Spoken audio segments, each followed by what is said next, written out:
Headlines के प्रायोजक हैं टफकॉन टीएमटी। अब इंडिया बनेगा extra tough. Electronics item, dam roof furniture, आकर्षक फैंसी लाइट्स पर धमाकेदार ऑफर के लिए जल्दी पहुंचे प्रदीप सेल्स, मकतपुर रोड, गिरिडीह। हड्डी, नस एवं जनरल बीमारियों के इलाज में ना करे विलंब। पहुंचे पार्वती हॉस्पिटल, पता कॉलेज मोड़ के निकट, रेलवे ओवरब्रिज के पूर्व की ओर, सीहोडी, गिरिडीह। अनीता इलेक्ट्रिक स्टोर लेकर आए हैं ऑफर ही ऑफर। खरीदारी के लिए आज ही पहुंचे, पता बाभन टोली मोड़, गिरिडीह।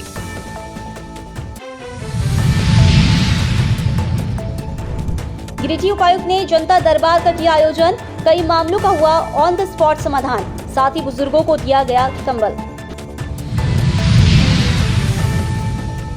पचम्बा थाना दिवस में भूमि विवादों की हुई सुनवाई, एक मामले का मौके पर हुआ समाधान, पक्षकारों को आपसी समन्वय के जरिए समाधान निकालने का भी दिया गया सुझाव। धनबाद में जमीन विवाद में हत्या के बाद सियासत गर्म, पूर्व सांसद ने पीड़ित परिवार से की मुलाकात, फरार दोषियों की विलंब गिरफ्तारी की रखी मांग। और नवजीवन नर्सिंग होम में रक्तदान शिविर का हुआ आयोजन, अस्पताल कर्मियों व रोटरी सदस्यों ने बढ़ चढ़कर लिया हिस्सा।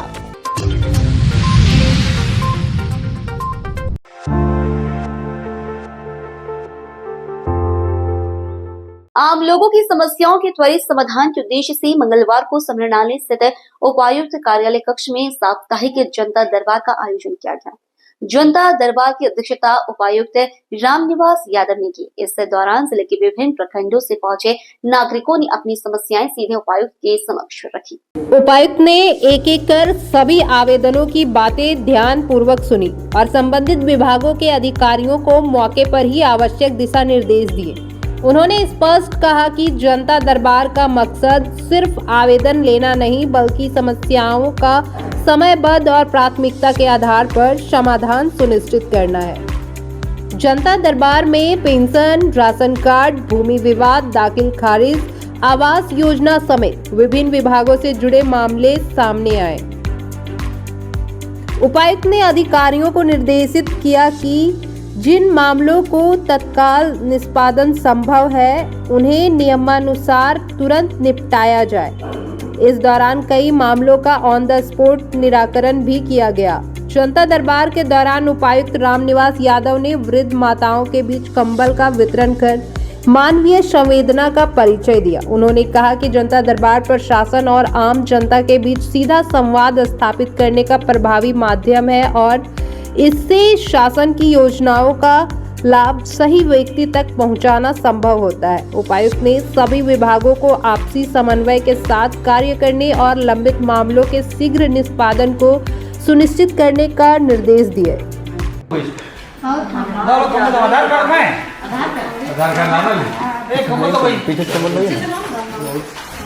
सोनमुनि देवी, क्या हो गया सोनमुनि देवी? कंबल, अरे कंबल कब आए? ये चेक कर, मुखिया से तो नहीं ले लिए हैं? पक्का? हम चेक करेंगे, आधार से चेक करेंगे इसलिए।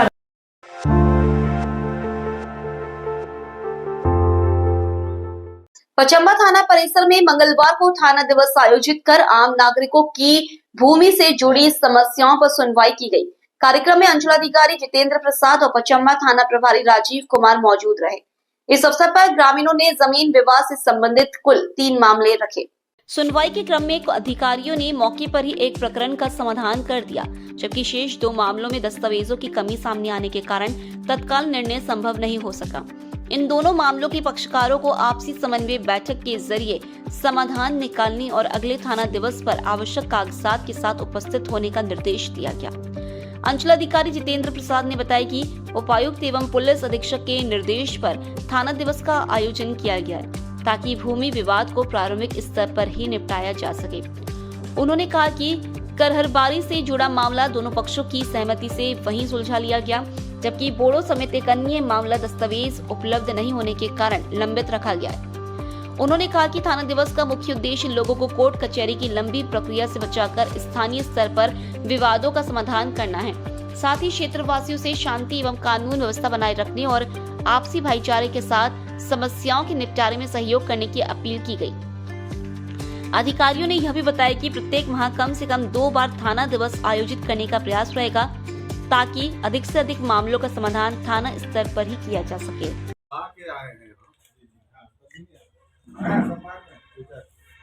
उस डेट में घर दूसरा का निकला तो माना जाएगा कि तेरे पापा नहीं देते, फर्जी डीड के आधार में आगे बढ़ा रहा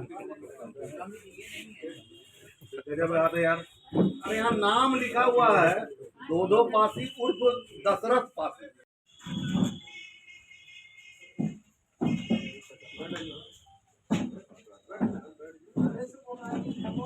उसका तो उपाय बता दिए पहले, अरे उसका उपाय बता दिए कि जाकर रजिस्टर डीड देखिए, अगर वो गलत है तो ये गलत है तो गलत है चला जाएगा, और वो डीड सही है उसको कैंसिलेशन में आपको जाना होगा तो आपको सुनना मिलेगा। तीनों मामलों का सुझाव दिया गया और कुछ मामलों में दस्तावेज की कमी थी तो उन दोनों पक्ष को कहा गया कि अपना दस्तावेज उपलब्ध कराइए। आज हम लोग थाना दिवस में मैंने इसलिए बैठे हैं, डीसी सर एसपी सर का निर्देश है कि विवाद का हल हो, और अगर थाना पर ही विवाद का हल हो जाए, लोग लड़ाई झगड़ा ना करें, तो इसीलिए हम और थाना प्रभारी यहाँ बैठकर मैंने 3 व्यक्तियों का, दोनों पक्ष उपस्थित थे तीनों मामलों का, और लगभग एक मामला तो करहरबाड़ी का था, उसका तो निष्पादन हो गया, दोनों पक्ष मान गए। दूसरा पक्ष अभी आप लोग देखें कि दूसरा पक्ष को भी दोनों तरह का बात समझा दिया गया। अगर ये इस तरह आप करते हैं तो न्यायालय में जाने से बच सकते हैं और घर बैठे अपना मैंने विवाद को हल कर सकते हैं। और एक पक्ष जो था उनको कहा गया, बोडो का जो मामला था, उन लोगों को कहा गया है अपना दस्तावेज को हिंदी रूपांतरण करा के लावें और जो पेरेंट डीड था उसका नकल निकाल कर लाएं।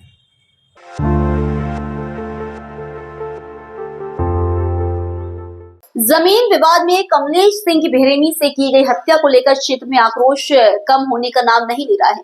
इस मामले में पुलिस ने भाकपा माले नेता सह पूर्व जिला परिषद सदस्य किशोरी अग्रवाल समेत 2 आरोपियों को गिरफ्तार कर न्यायिक हिरासत में भेज दिया है, लेकिन लोगों की नाराजगी अब भी बनी हुई है।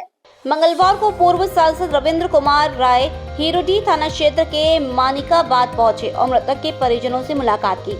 उन्होंने इस घटना को जघन्य अपराध बताते हुए कहा कि हत्या में शामिल सभी आरोपियों की पहचान कर उन्हें अविलंब गिरफ्तार किया जाना चाहिए।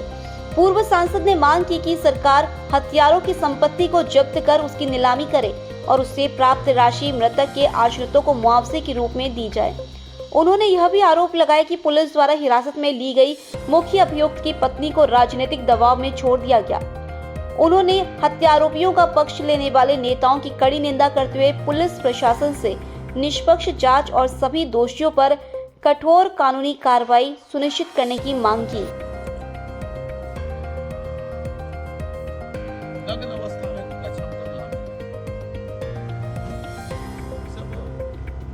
हृदय नाम की चीज नहीं है तो आदमी जकड़ा था।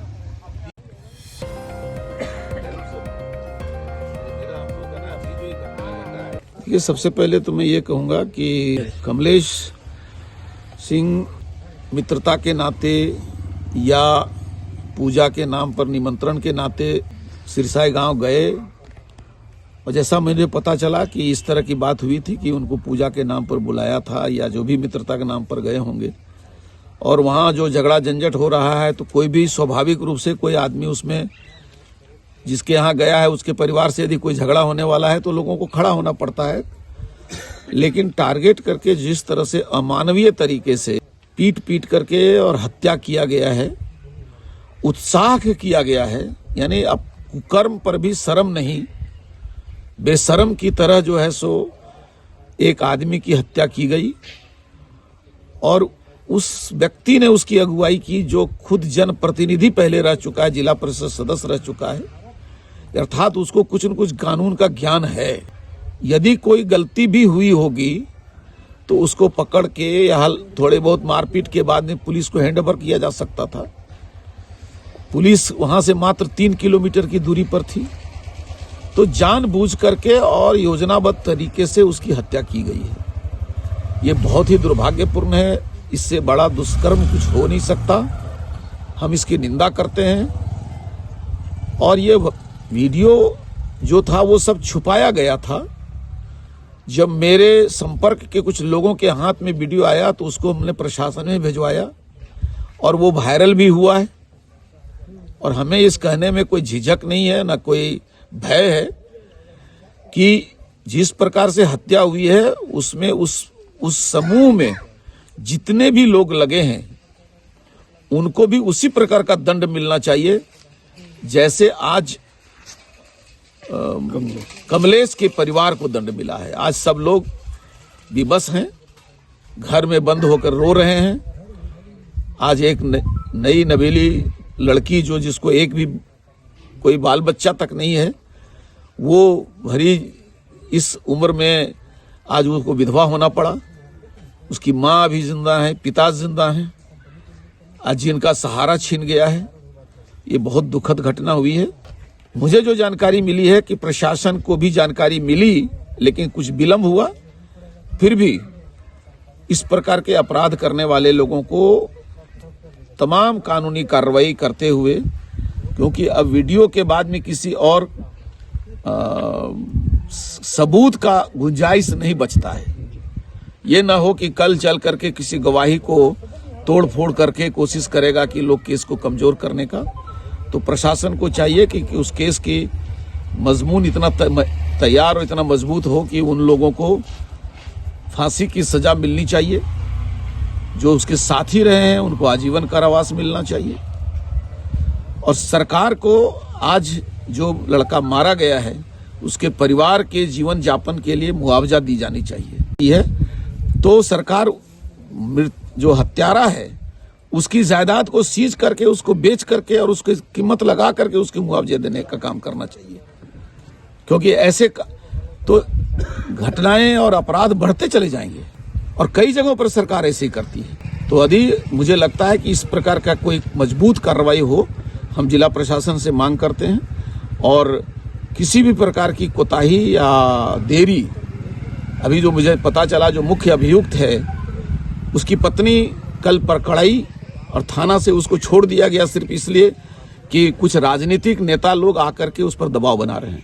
हमें शर्म आती है, मैं निंदा करता हूं ऐसे राजनीतिक नेताओं को जो जनप्रतिनिधि रहे हुए हैं और अपराधी को ले जाके पुलिस के यहाँ सुरक्षात्मक तरीके से पेश करते हैं और उस आपराधिक परिवार को जाकर के सांत्वना देते हैं। घर में जिसका घर में मारा गया उसको सांत्वना देने की जरूरत है, यहाँ नहीं आकर जिसने मारा उसको जाकर के जब राजनीतिक नेता लोग संरक्षण दे रहे हैं और उनको सांत्वना दे रहे हैं तो मुझे समझ में नहीं आता है मारने वाले को कौन सा सांत्वना देने गए थे।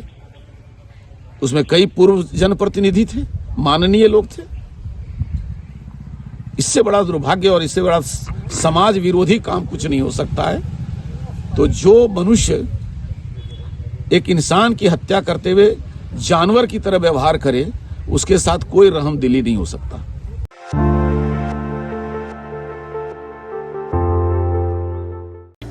जमीन विवाद में कमलेश सिंह की निर्मम हत्या के बाद समाज के लोगों में आक्रोश लगातार बढ़ता जा रहा है। इसी कड़ी में मानिकाबाद में समाज के लोगों की एक महत्वपूर्ण बैठक आयोजित की गई, जिसमें हत्याकांड के दोषियों के खिलाफ सख्त कार्रवाई की मांग उठाई गई। बैठक में मौजूद लोगों ने कहा कि घटना से जुड़े वीडियो में जिन 11 लोगों की भूमिका सामने आई है उनकी बिना देरी गिरफ्तारी होनी चाहिए। वक्ताओं ने पुलिस प्रशासन से भूमाफियाओं को चिन्हित कर उनके नेटवर्क पर कठोर कार्रवाई करने की भी मांग की। समाज के लोगों का कहना था कि इस तरह की घटनाएं कानून व्यवस्था पर गंभीर सवाल खड़े करती हैं। बैठक में यह फैसला लिया गया कि समाज का एक शिष्टमंडल शीघ्र ही पुलिस अधीक्षक से मुलाकात कर ज्ञापन सौंपेगा और दोषियों पर कठोर कानूनी कार्रवाई की मांग करेगा। लोगों ने एक स्वर में कहा कि पीड़ित परिवार को न्याय दिलाना समाज की प्राथमिक जिम्मेदारी है।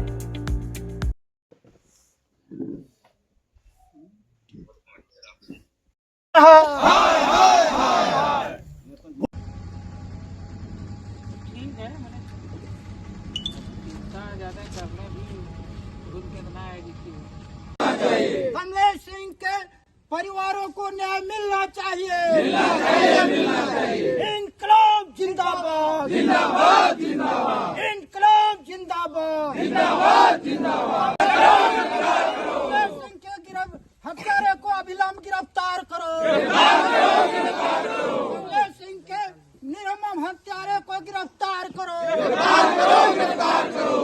प्रशासन ऐसा करने में विलंब करती है तो हम लोग सर्व समाज के लोग आज बैठकर यही निर्णय ले रहे हैं। उसके पहले हम जिले के कप्तान महोदय से जाकर मिलेंगे और अपनी आग्रह विनती करेंगे कि कमलेश सिंह के परिवार को कैसे न्याय दिया जा सकता है, कैसे जो हत्यारे हैं उनको कड़ी से कड़ी सजा दिलवाई जा सकती है।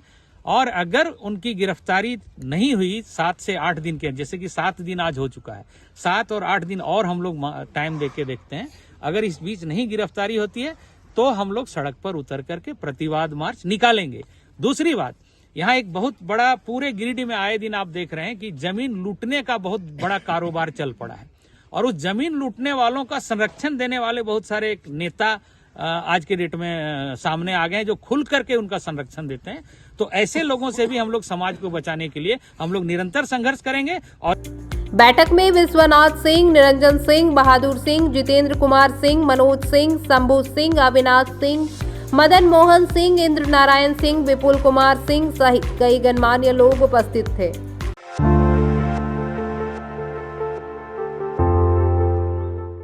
गिरिडीह शहर के कोर्ट रोड स्थित नवजीवन नर्सिंग होम परिसर में मंगलवार को रक्तदान शिविर का आयोजन किया गया, जिसमें बड़ी संख्या में लोगों ने स्वेच्छा से भाग लिया। यह शिविर नवजीवन नर्सिंग होम और रोटरी गिरिडीह कपल के संयुक्त तत्वाधान में संपन्न हुआ।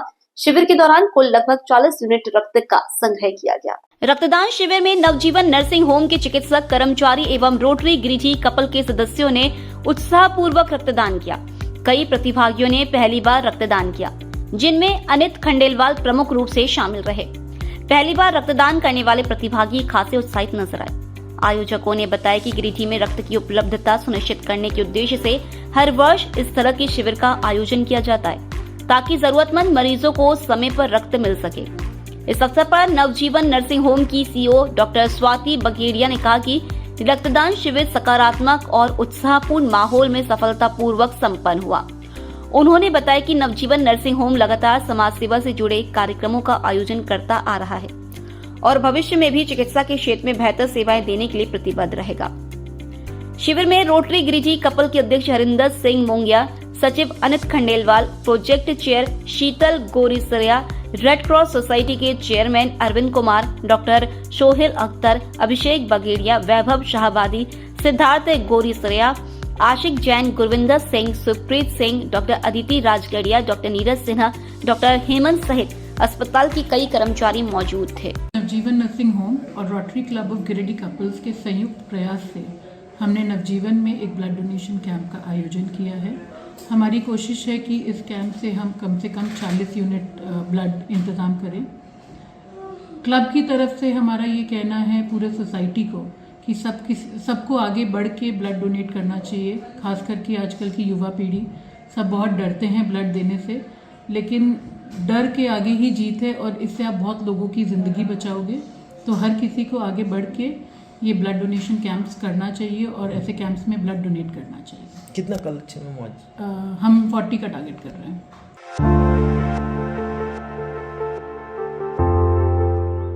गिरिडीह शहर के बक्सीडीह चंदौरी रोड इलाके में मंगलवार की शाम अचानक अफरा तफरी मच गई, जब स्थानीय लोगों ने एक नाबालिग लड़के को संदिग्ध हालत में बाइक ले जाते हुए पकड़ लिया। पहले तो लोगों को लगा कि वह बाइक चोरी कर रहा है, जिसके बाद आक्रोशित भीड़ ने उसे घेर लिया और मारपीट भी की।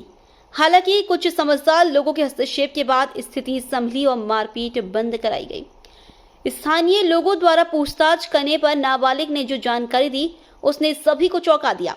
उसने बताया कि कुछ युवकों ने उसे सिर्फ थोड़ी दूरी तक बाइक ले जाकर छोड़ देने के लिए 50 रुपए देने का लालच दिया था।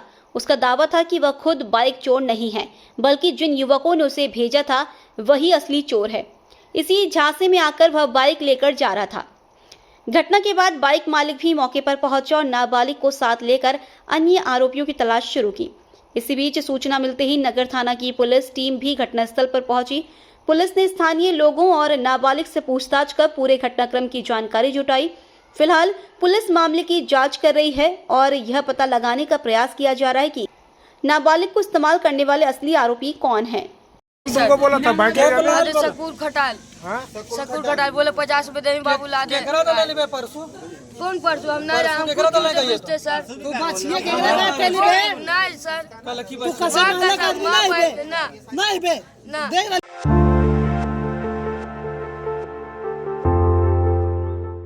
गिरिडीह के पीएम श्री शारदा कन्या मध्य विद्यालय पचम्बा में झारखंड शिक्षा परियोजना परिषद के राज्य परियोजना निदेशक के निर्देश अनुसार तृतीय त्रैमासिक विशेष अभिभावक शिक्षक बैठक का आयोजन किया गया। बैठक में अभिभावकों को विद्यालय की शैक्षणिक उपलब्धियों और व्यवस्थाओं की विस्तृत जानकारी दी गई। कार्यक्रम का शुभारंभ मुख्य अतिथि प्रखंड विकास पदाधिकारी गिरिडीह गणेश रजक, विशिष्ट अतिथि प्रखंड कार्यक्रम पदाधिकारी भोला कुमार राय, समाज सेवी अनिल गुप्ता, यूनिसेफ समन्वयक संजय भारती एवं विद्यालय के प्रधान अध्यापक अशोक कुमार मिश्रा द्वारा संयुक्त रूप से दीप प्रज्वलन कर किया गया। कार्यक्रम के आरंभ में बाल संसद द्वारा तैयार पेपर बुक एवं पौधा भेंट कर सभी अतिथियों का सम्मान किया गया। प्रधान अध्यापक अशोक कुमार मिश्रा ने अभिभावकों को संबोधित करते हुए विद्यालय की शैक्षणिक उपलब्धियों और व्यवस्थाओं की विस्तृत जानकारी दी। उन्होंने बताया कि विद्यालय में छात्र छात्राओं की उपस्थिति, अनुशासन, स्वच्छता और गुणवत्तापूर्ण शिक्षा पर विशेष ध्यान दिया जा रहा है। साथ ही सरकार द्वारा प्रदत्त निःशुल्क पाठ्य पुस्तक, साइकिल, पोशाक, अभ्यास पुस्तिका, छात्रवृत्ति सहित अन्य सुविधाओं की जानकारी साझा की। प्रधान अध्यापक ने बताया कि विद्यालय को प्रमाणीकरण में गोल्ड श्रेणी प्राप्त हुई है और स्वच्छता के क्षेत्र में लगातार 5 स्टार रेटिंग मिल रही है।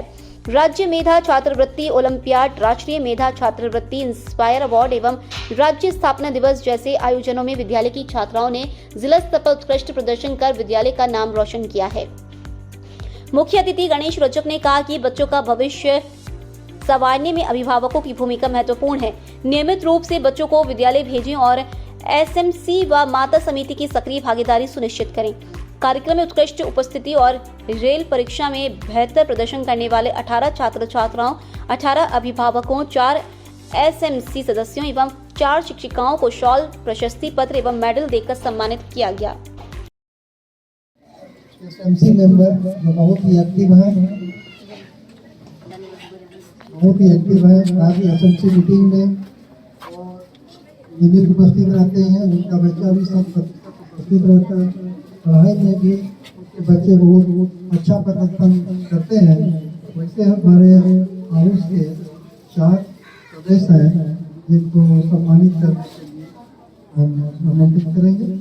सर से ललिता देवी, 2 डिस्ट्रिक्ट हाउस के कोऑर्डिनेटर हैं।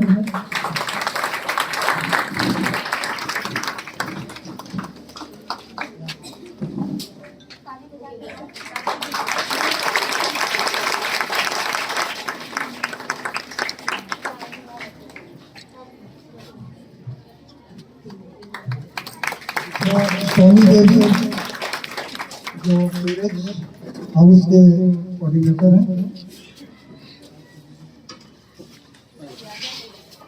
चोरी करके ले जा सकता है, न डकैती करके ले जा सकता है। तो अभी ये पढ़ने की उम्र है बच्चों का, और ये जब समय बीत जाता है बाद में ये पछतावा होता है कि हमारे पिताजी, हमारे गार्जियन, हमारे विद्यालय के शिक्षक पढ़ाई पर बहुत जोर देते थे, लेकिन हमने कभी ध्यान नहीं।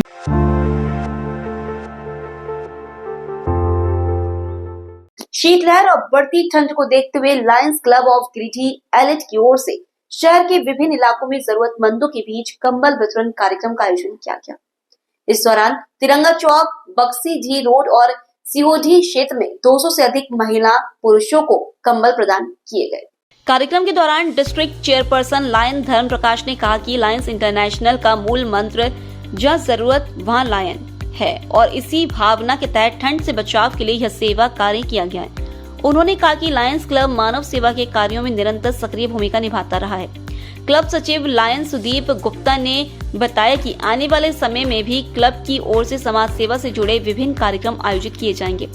कंबल पाकर जरूरतमंदों के चेहरे पर खुशी देखने को मिली और उन्होंने क्लब के प्रति आभार व्यक्त किया। कार्यक्रम में क्लब निदेशक लायन संजय कुमार सिंह, कोषाध्यक्ष लायन गुंजन कुमार शर्मा सहित lion Rajesh Kumar Gupta, lion Vikas Gupta, lion Uday Badhani, lion Anita Gupta, lion Arun Kumar Sao, lion Rahul Krishna, lion Avnish Anshu, lion Shatrughan Kumar Singh, lion Sujeet Lohani समेत क्लब के कई सदस्य मौजूद रहे।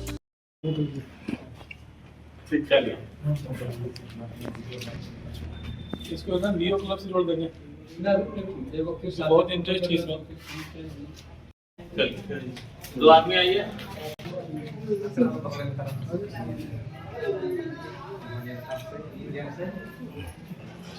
हुए Lions club of Giridih elite के द्वारा गिरिडीह शहरी क्षेत्र के 4 स्थानों पे जरूरतमंदों के बीच लगभग 200 कंबल का वितरण किया गया और ये हमारा कार्यक्रम प्रत्येक वर्ष होता है।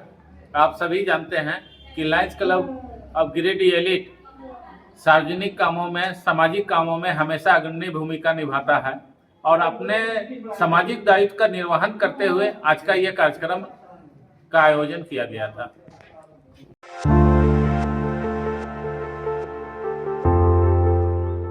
गिरिडीह शहर की सांस्कृतिक संस्था दररंग के तत्वाधान में 2 दिवसीय राष्ट्रीय नृत्य प्रतियोगिता आजा नचले का शुभारंभ मंगलवार को गिरिडीह नगर भवन में हुआ। कार्यक्रम का उद्घाटन जिला खेल पदाधिकारी Arjun Barla, Red Cross chairman Arvind Kumar, Ravi Raj, Mukesh Anand एवं रामजी प्रसाद ने संयुक्त रूप से दीप प्रज्वलित कर किया। उद्घाटन के साथ ही मंच पर नृत्य प्रस्तुतियों का सिलसिला शुरू हुआ, जिसमें असम, महाराष्ट्र, पश्चिम बंगाल, गुजरात और झारखंड सहित कई राज्यों से आए प्रतिभागियों ने अपनी कला से दर्शकों को मंत्रमुग्ध कर दिया। विविध नृत्य शैलियों में प्रस्तुतियों ने कार्यक्रम को यादगार बना दिया। आयोजन के दूसरे दिन भी प्रतियोगिता जारी रहेगी। निर्णायक मंडली द्वारा दिए गए अंकों के आधार पर क्लासिकल, सेमी क्लासिकल, फोक और मॉडर्न ग्रुप वर्ग में विजेताओं की घोषणा की जाएगी। पुरस्कार वितरण के साथ प्रतियोगिता का समापन होगा। कार्यक्रम को सफल बनाने में संस्था की अध्यक्ष श्रुति सिन्हा, सचिव पुरुषोत्तम कुमार दास सहित दररंग के सभी सदस्य सक्रिय रूप से जुटे रहे।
औरंगाबाद प्रखंड के मोतीलेदा पंचायत अंतर्गत खेरोन गांव में जमीन विवाद को लेकर ग्रामीणों को धमकाने का मामला सामने आया है। 16 जनवरी को पेंगाबाद में प्रस्तावित महेंद्र सिंह शहादत चंद संघर्ष संकल्प दिवस की तैयारी के क्रम में ऑल इंडिया फॉरवर्ड ब्लॉक की बैठक के दौरान यह मुद्दा उजागर हुआ।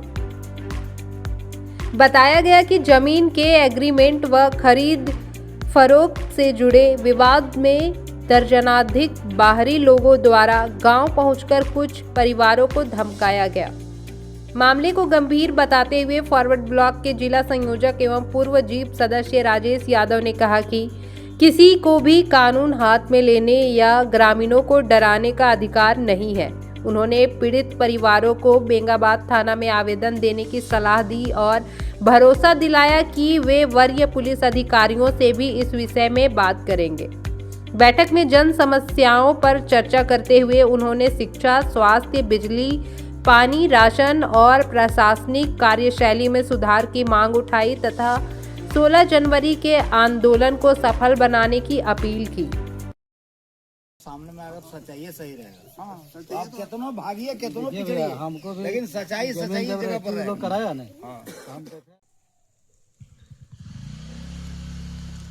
भूमि माफियाओं की रंगदारी नहीं चलेगी, नहीं चलेगी, नहीं चलेगी। गरीबों की जमीन लूटना बंद करो, बंद करो, गरीबों की जमीन लूटना बंद करो, बंद करो। अभी मोतीलेदा पंचायत के खेरोन गांव में एक हम लोग जनसंपर्क अभियान के दौरान में एक मीटिंग किए हैं और कुछ तो तात्कालिक मुद्दा है और उसके अलावे हम लोग का जो अभियान चल रहा है विभिन्न मुद्दों को लेकर के वो सारी बातें इसमें शामिल हैं। तो जो अभी तात्कालिक मुद्दा आया है वो ये है कि इस गांव के कुछ लोगों ने अपनी ज़मीन को बेचने के लिए एग्रीमेंट किया था और एग्रीमेंट होल्डर का देहांत हो गया है, लेकिन अभी उनके नाम से दूसरे लोग, उनके घर के ही कुछ लोग आ करके और एक तरह से दबंगई के रूप में सामने आ रहे हैं। विकास के नाम पर सिर्फ लूट चल रहा है। अंचल और थाना पूरी तरह से मनमानी का अड्डा बना हुआ है। जिनके जेब में पैसा है उनका काम होता है, जिनके जेब में पैसा नहीं होता है उनका काम नहीं होता। लोग परेशान हैं और उनको ये समझ में नहीं आ रहा है कि हम कहाँ जाएं। तो ऐसे परिस्थिति में ऑल इंडिया फॉरवर्ड ब्लॉक ने हम लोगों ने ठाना है कि हम लोग जनता के तमाम सवालों पर हम लोग लड़ाई लड़ेंगे और बड़ी खुशी की बात है कि हर गांव में लोग इन मुद्दों पर जो मुद्दा हम लोगों ने चिन्हित किया है, अभी जो प्रखंड, थाना और अंचल में जिस तरह का रवैया चल रहा है, आम जनता बिल्कुल परेशान है और जनता के बहुत सारे विकास संबंधी कार्य नहीं हो रहे हैं। अभी आपने देखा कि जो सरकार आपके द्वार कार्यक्रम में हजारों हजार आवेदन सभी प्रखंडों में वो जनता की ओर से दिए गए, लेकिन उन आवेदनों का क्या हुआ नहीं हुआ इसका कोई पता नहीं है। इसलिए हमारी मांग है कि सरकार आपके द्वार के दरमियान में जो भी आवेदन जनता की ओर से आए हैं उन्हें सार्वजनिक किया जाए, संख्या उसकी बताई जाए कि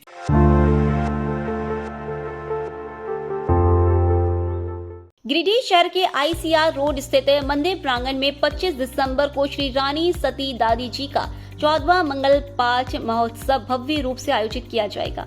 इसकी जानकारी मंगलवार शाम 5 बजे आयोजित प्रेस वार्ता में दादी परिवार की ओर से दी गई। बताया गया कि दोपहर 12 बजे वाराणसी की प्रसिद्ध पाठ वाचिका पायल अग्रवाल द्वारा श्री दादी जी का मंगल पाठ किया जाएगा, जिसमें 401 महिलाओं की भागीदारी रहेगी। कार्यक्रम के दौरान दादी जी की जीवनी पर आधारित नृत्य नाटिका प्रस्तुत की जाएगी। साथ ही भव्य श्रृंगार, 56 भोग एवं विविध स्वामिनी प्रसाद अर्पण किए जाएंगे। दादी जी का जन्म उत्सव और मेहंदी उत्सव धूमधाम से मनाया जाएगा। कार्यक्रम का मुख्य आकर्षण शिव तांडव रहेगा। प्रेस वार्ता में आयोजन से जुड़े कई गणमान्य लोग उपस्थित थे। जय दादी की 25 दिसंबर को दादी जी का मंगल पाठ का आयोजन है। इसमें माँ की ज्योत भी जलाई जाएगी और 401 महिलाओं द्वारा ये पाठ करने का विचार किया गया है। जय दादी की जय दादी की। हर वर्ष की भांति इस बार भी दादी परिवार के सौजन्य से 14वां मंगल पाठ वार्षिक महोत्सव बड़े ही धूमधाम से श्री श्याम मंदिर प्रांगण गिरिडीह में दिनांक 25 दिसंबर 2025 को दोपहर 12:12 में मनाया जा रहा है। इस उत्सव को सफल बनाने के लिए सुप्रसिद्ध मंगल पाठ वाचिका श्रीमती पायल अग्रवाल वाराणसी से आ रही है। इस मंगल पाठ में दादी जी की समस्त जीवन शैली नृत्य नाटिका के माध्यम दर्शाई जाएगी। इसमें दादी जी का अलौकिक श्रृंगार, 56 भोग, तरह तरह की सवामनी का भोग दादी जी को लगाया जाएगा। विशेष आकर्षण में हम लोग संध्या 5:15 में शिव तांडव की प्रस्तुति दिखाएंगे, जिसमें दिल्ली के कलाकारों द्वारा इसको कराई जाएगी।